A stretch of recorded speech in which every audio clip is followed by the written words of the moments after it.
নারীর কাছে শারীরিক সম্পর্ক কিভাবে চাইবে সে না বলবে না, এই কথাটা শুনলেই অনেকের মনে হয় এটা যেন কোনো জাদুর মন্ত্র। কিন্তু ভাই, এটা কোনো ম্যাজিক না।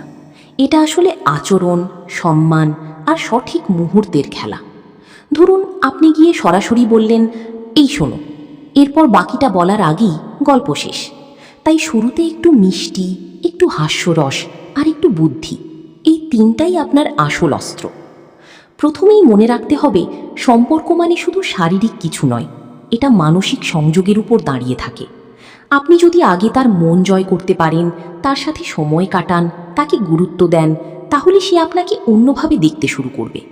মজার ছলে কথা বলা, হালকা ফ্লার্ট করা, মাঝে মাঝে তাকে হাসানো, এই ছোট ছোট বিষয়গুলোই বড় ভূমিকা রাখে। এখন আসল কথায় আসি।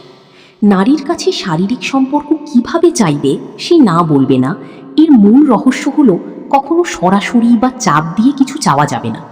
বরং পরিবেশটা এমনভাবে তৈরি করতে হবে যেন সে নিজেই স্বাচ্ছন্দ্য বোধ করে। আপনি যদি তাকে সম্মান করেন, তার অনুভূতিকে গুরুত্ব দেন, তার সীমাবদ্ধতাকে বোঝেন, তাহলে সে নিজেই আপনার কাছে খোলামেলা হতে শুরু করবে। অনেক সময় আমরা ভুল করে ভাবি, জোর করে বা তাড়াহুড়ো করে কিছু চাইলে দ্রুত পাওয়া যাবে, কিন্তু বাস্তবতা ঠিক উল্টো। নারীরা সাধারণত সেই পুরুষদের পছন্দ করে যারা ধৈর্যশীল, বুঝদার এবং সংবেদনশীল। আপনি যদি তার সাথে গভীরভাবে কথা বলেন, তার পছন্দ অপছন্দ জানেন, তার অনুভূতিগুলোকে গুরুত্ব দেন, তাহলে সে আপনার প্রতি আস্থা তৈরি করবে। আরেকটা গুরুত্বপূর্ণ বিষয় হলো কমিউনিকেশন। আপনি যদি কোনো কিছু চান, সেটা ইঙ্গিতপূর্ণ, সম্মানজনক এবং খোলামেলাভাবে বলতে পারেন।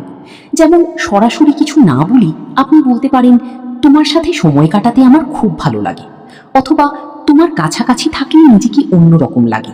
এই ধরনের কথাগুলো অনেক বেশি প্রভাব ফেলে। সবচেয়ে বড় কথা, সম্মতি হলো সবকিছুর ভিত্তি।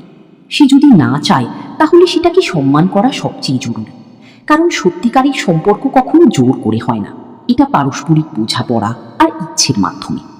শেষ কথা, নারীর কাছে শারীরিক সম্পর্ক কিভাবে চাইবে সে না বলবে না, এটা কোনো কৌশল নয়, এটা একটা পরিপক্ক আচরণ। আপনি যদি তার মন জয় করতে পারেন, তাকে নিরাপদ এবং সম্মানিত অনুভব করাতে পারেন, তাহলে সবকিছু স্বাভাবিকভাবে এগিয়ে যাবে।